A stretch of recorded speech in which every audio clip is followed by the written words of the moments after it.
How would you like to make money by creating a paid mastermind group? That's what I'm going to share with you in this video.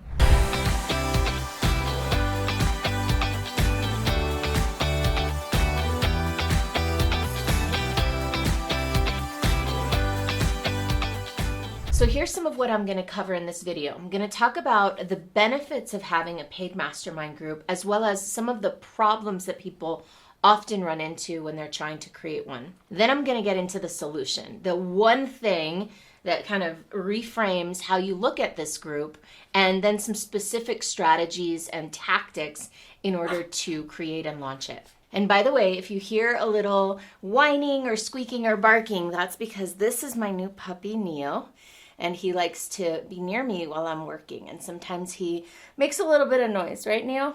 All right, so we'll get back to work. So first, what are some of the benefits of creating a paid mastermind group? Well, the first benefit is probably the most obvious and the reason that you want to do this in the first place. It's because it can really impact people's lives. Mastermind groups are an incredibly powerful way of creating transformation. It's a way for people to exchange good ideas, share best practices, support each other. So it's a very powerful format for delivering transformation. The second, of course, is that it's also very profitable, and it doesn't take a whole lot of your time or energy, or it doesn't have to anyways. So when you create a paid mastermind group, what you're doing is you're tapping into the collective wisdom of a group of people to support each other so that you don't have to be the source of all the magic that happens. And that's a really wonderful feeling, to be able to provide this platform, provide this container, is what I like to call it, for transformation without having to be the source of that transformation yourself. Another powerful piece of masterminding is that if you do it right and if you create the proper ground rules, then what you're doing is letting people help each other from a place of lived experience rather than just theory. You can read a book and you can learn about all sorts of great strategies, but there's a difference between reading about it and in the theoretical sense and actually learning from someone who's been through it and someone who can tell you, hey, do it this way or do it that way, or absolutely try not to do this mistake that I made. So having a mastermind group creates the sharing of lived experiences rather than theory. And then finally, what a mastermind group can become is almost like a family. It's a support system. It's a network of people who support each other, who inspire each other, who motivate each other, who hold each other to account. But here's the thing. It doesn't work if people don't stay in the mastermind. And that brings me to one of the biggest problems that people often run into when they try to create a paid mastermind group. See, one of the biggest problems with mastermind groups is that they don't last. And that's because people come, they try it out, but they don't get their needs met, and then they leave. And if you have that problem, then your mastermind group will, first of all, require constant marketing, constant focus and selling into it, as opposed to having a nice big, what I call a big back end, which is something that's almost self-sustaining. So in order for your mastermind group to not have that problem of people coming and going, and especially people leaving and not being able to retain people, then what I want you to consider is to reframe the mastermind, not as a business program, not as a service that you're offering, but rather that you're cultivating a community.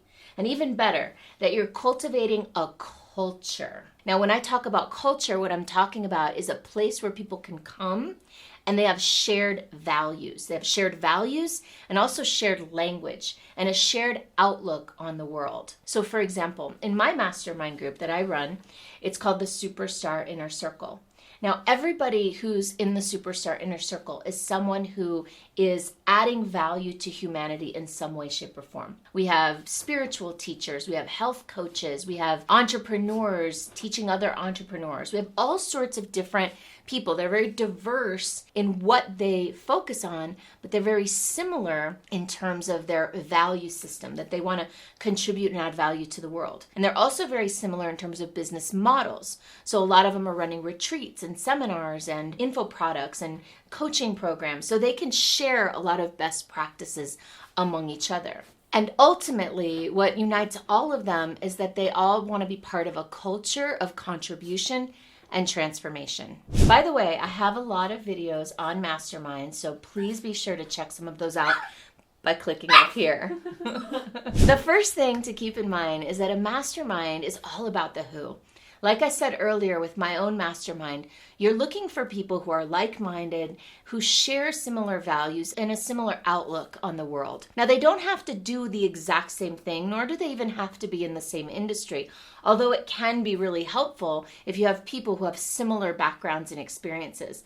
But it's also really helpful to have a diversity of backgrounds and experiences, because sometimes an idea from one industry can then be cross-pollinated over to another industry in a way that you never would have imagined. So I'm a big believer in having like-minded, like-valued people, but also diverse backgrounds. My second strategy is for you to start small. Instead of trying to build out this entire full-grown mastermind from scratch, my advice is to get really clear about the vision of what you want to create. Fall in love with that vision, cultivate the vision, and then write down a list of the best people that you can imagine that could be part of it. So you handpick, hand curate the people that you most want to share this experience with and who can give the most value to it. See, a lot of times we think about in coaching businesses, who needs us the most? In a mastermind, yeah, you want people who need you or who need the mastermind, but just as important is people who can contribute to the mastermind. So for that reason, I'm a big believer in creating a beta group, meaning creating this hand-picked list of people and then going to those people and one-on-one enrolling them in this vision and inviting them to be a part of the ground level, and maybe even giving them a special founder's price or a special founder's deal for getting on board at the ground level. So this seeds your mastermind with great people who have a lot to bring to the table. And from there, once you've let that run for a few months or a few sessions, then it naturally starts to attract other people. And the beautiful thing that happens is that the people who are in the mastermind start to say, oh, I have this friend or I have this colleague, and they start to bring people in for you. So you have to do less marketing work. When you have a really solid group generating really solid results, you don't have to do a lot of work. And the beautiful thing is that a mastermind can be highly profitable, believe it or not. And some of you might be very familiar with these price points, but some of you might be like, whoa, this is impossible. I know masterminds that charge $2,000 a month to be a member of those masterminds. And in fact, I've participated in masterminds like that. So if you go with a really high value audience or participant, then you can charge more as well. And I'm a big believer, you can see it through all my videos, in boutique pricing rather than mass market pricing. So now that we've talked about who is in the mastermind and the importance of handpicking these people and curating a culture of like-minded individuals, now let's talk a little bit more about the mastermind itself, the format of it. So here's some things for you to think about. How many people do you want in your mastermind? Now remember, if we're talking boutique pricing, high price point, high value, then you don't have to have that many people in there. Like I said, there are masterminds out there that charge $2,000 a month, $20,000, $30,000 a year to be a member of them. So smaller group, higher level might be more energy rich than a huge group at a more mass market level. But think about what would be joyful for you. How many people would you like to facilitate for? Now, another thing to keep in mind is you can have multiple mastermind groups. You can have different cohorts. Now, I personally don't follow that model. I personally have one cohort, one group, and everybody comes into there. We call it rolling admission. So 4 times a year, we enroll into our influencer circle group. But you could have, a group up to 10 people and then create a second group and a third group. And you could even have different themes for different groups. So these are all things to think about, how you want to do enrollment. Do you want to enroll all year long, or do you want to enroll just once or twice or 4 times a year? I'm also a big fan of having closed enrollment periods so that you're not constantly bringing new people into the mix, but rather bringing people in every so often. So the way that we do it is every quarter we have a retreat, and our retreat is our big breakthrough experience. And then at the retreat, we open enrollment. With closed enrollment, what you're doing is you're setting certain points of the year where you're going to enroll new people. And I really like that model because it allows you to focus on enrollment for a short period of time and then to focus on delivery for the rest of that time. In our experience, in my business model, the way we do it is 4 times a year we have a retreat, and then at that retreat on the 2nd out of 3 days, by the way, you can watch my videos on how to monetize retreats, we offer people the opportunity, the invitation to have a conversation about joining our mastermind and group coaching program. And so 4 times a year, we enroll a group of people into the larger group, and they become part of the larger group. So we don't have multiple groups, we just have one, but we only enroll into that one a few times a year. And the reason I like that is because then you're not constantly worried about marketing and enrolling into the big thing. In our case, we focus on filling the retreat, knowing that when we do a good job of filling the retreat, we always get results into the what I call the big back end. Another consideration will be, how do you structure the mastermind meetings themselves? Like, first of all, are you even going to do them live in person, or are you going to do them virtually? I'm a big fan of a hybrid model where you do most of your meetings virtually, but then 1 or 2 times a year you gather live in person. Especially now with what's going on with pandemics and coronaviruses and all this stuff, people are a lot more averse to meeting in person, but there are people who still want to meet in person. So with a hybrid model, you can really speak to both of those groups of people. The last thing to think about with the format is, how much time is each person going to get? How is the event itself going to be facilitated? So for example, in a group of 20 people, if you have all day, and let's say you have 8 hours, then you could give each person maybe 30 minutes. 5 minutes perhaps to state their issue or their problem, and then 25 minutes for people to respond. And one of the reasons that you'll want to actually put time constraints on how long somebody presents for and how long people respond, is that what can often happen in a mastermind is the person that's presenting their issue can spend the entire time talking and then get no feedback from people. So having kind of limited constraints and really a structure to how you're running the mastermind is going to be really helpful.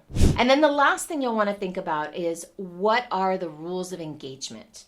How will you help people to get the best result by helping them communicate in the most effective way? So for example, when people share advice, people can say things like, oh, you should try this, or you should read this book, or you should check out this strategy. Right away, when somebody's saying you should do this, it's a very prescriptive, dictatorial kind of energy, and that can put people off, and it can make people resist the very thing that this person is trying to help them with. So creating certain language patterns and agreements, like for example, instead of saying you should do this, I invite you to consider this option. This is a strategy that I used really effectively. Let me share it with you.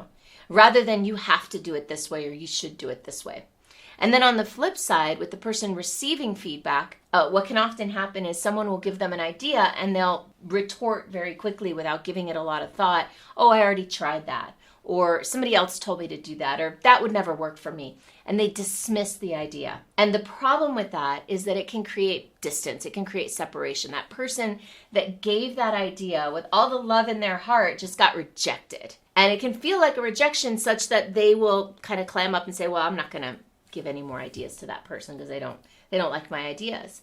So you have to manage all those interpersonal things, and you can do that by having certain guidelines. So for example, with the person receiving feedback, the guideline that we have is always say thank you for the idea. Always thank the person and say, thank you for taking the time to give me that idea and for sharing that with me. Can you share more about that? Or I've experienced this with that. How could I mitigate that issue? Right? So having an open conversation and a dialogue rather than shutting someone down and quashing their idea.